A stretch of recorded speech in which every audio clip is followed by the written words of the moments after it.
बातमी कोकण रेल्वेबाबतची। माणगाव रेल्वे स्टेशनमध्ये अनेक प्रवासी अडकून पडल्याची माहिती मिळालेली असून विन्हेरेजवळ दिवाणखवटी परिसरात दरड कोसळल्याने कोकण रेल्वे 4 तासांपासून ठप्प झाली आहे। त्यासोबत माणगाव स्टेशनमध्ये दुरंतो निजामुद्दीन एर्नाकुलम एक्सप्रेस 4 तासांपासून उभी आहे। दरम्यान आणखी काही तास कोकण रेल्वेची वाहतूक ठप्प राहण्याचा अंदाज रेल्वेकडून वर्तवण्यात आलाय।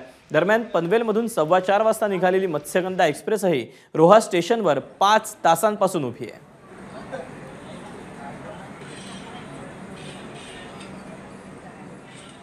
आपण किती वेळ या स्थानकात आहात?